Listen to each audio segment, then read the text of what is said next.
अभी पहलगाम में जो हुआ है ना, वो चाहते हैं कि हिंदू पहलगाम और कश्मीर ना आए। मैं बोल रहा हूँ, आप जितने वो बाइकर्स वगैरह है ना, स्पीति वैली और लेह लद्दाख बाद में चले जाना यार, सब अपना अपना जत्था बनाए, कश्मीर ही जाओ घूमने। जितने बड़े बड़े ब्रांड्स हैं, कंपनीज जो रिवॉर्ड में वो इंडोनेशिया और बैंकॉक और थाईलैंड भेजते हैं अपने डीलर्स को, कश्मीर भेजो यार, कश्मीर भेजो। हम भी तो देखें कितने बार हम मरने को तैयार हैं। ये तो चाहते हैं कि हम डर से ना आए, अरे भैया मैं हिंदू कश्मीर जाऊंगा मार देंगे। आप तो वहां नहीं जाके आप जिता रहे हो। अभी ये जो कपल इंदौर का ये सोनम कांड जो हुआ, पहले कश्मीर ही तो जाने वाले थे, वो कैंसिल करके गए थे वहां। तो ये कोई सोल्यूशन थोड़ी ना है कि अरे कश्मीर में हिंदू मार रहे हैं तो कश्मीर नहीं जाएंगे। आपके घर में घुस के मारेंगे तो घर छोड़ के भाग जाओगे क्या? ठीक बात। मैं जाऊंगा कश्मीर। अब मैं ये सब बोलता हूं तो मेरे लोग, मेरी टीम बोलते हैं कि चुप रहा करो यार, मत बोला करो। अरे तो कन्हैया कुमार तो कुछ नहीं बोला था जयपुर में, टेलर था बेचारा, उसने सिर्फ एक स्टेटस डाला था ना, आई सपोर्ट नुपुर शर्मा। 2 लोग घुसे, उसका गला अलग कर दिया उसके शरीर से। तो बहुत दुर्भाग्यपूर्ण उस दौर में जितनी घटनाएं हुई थी।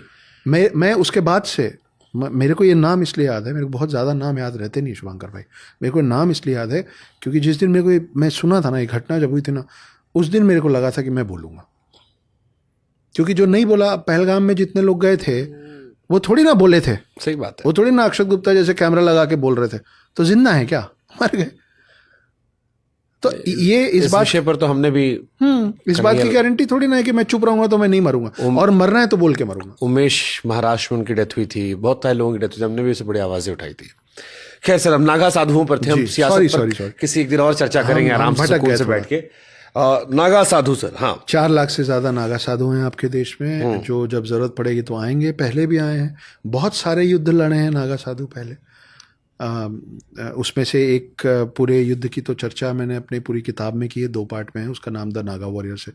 अंग्रेजी में दोनों पार्ट आ चुका है, हिंदी में एक आ चुका है, दूसरा अब आ जाएगा, इसी महीने के अंत तक रिलीज़ हो रहा है। तो उसमें मैंने शिव जी के 19 अवतारों की भी बहुत अच्छे से चर्चा की किताब में। नागा साधु गोकुल में एक बार अहमद शाह अब्दाली जो चोर था, वो हमला किया था, क्योंकि उसका मानना यह था कि जहाँ मंदिर है वहाँ बहुत खजाना है, और जहाँ खजाना है वहाँ हम चोरी करेंगे, लूट मार मचाएंगे। उनको ये नहीं मालूम था कि वहाँ पे नागा साधुओं के छोटे से जत्थे का सम्मेलन चल रहा था। तो उनको नहीं मालूम था कि सम्मेलन चल रहा है, और इन नागा साधुओं को ये नहीं मालूम था कि हमला होने वाला है। पढ़ा मैंने इसमें, पैंड हो जाती थी इन्होंने, सारे मरे हमारे साइड के, लेकिन अहमद शाह अब्दाली अंदर घुस के मंदिर को तोड़ नहीं पाया और मंदिर पे को लूट नहीं पाया। आज भी जो पुराने मंदिर गोकुल में खड़े हैं वो उन 100-150 नागा साधुओं के कारण खड़े।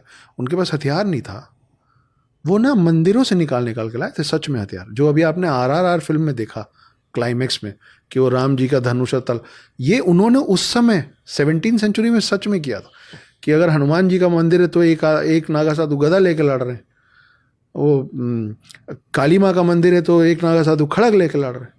जिसको जो मिला वो लेके मंदिरों से निकाल के लड़े थे, और गोकुल आज जो खड़ा हुआ है वो नागा साधुओं के कारण।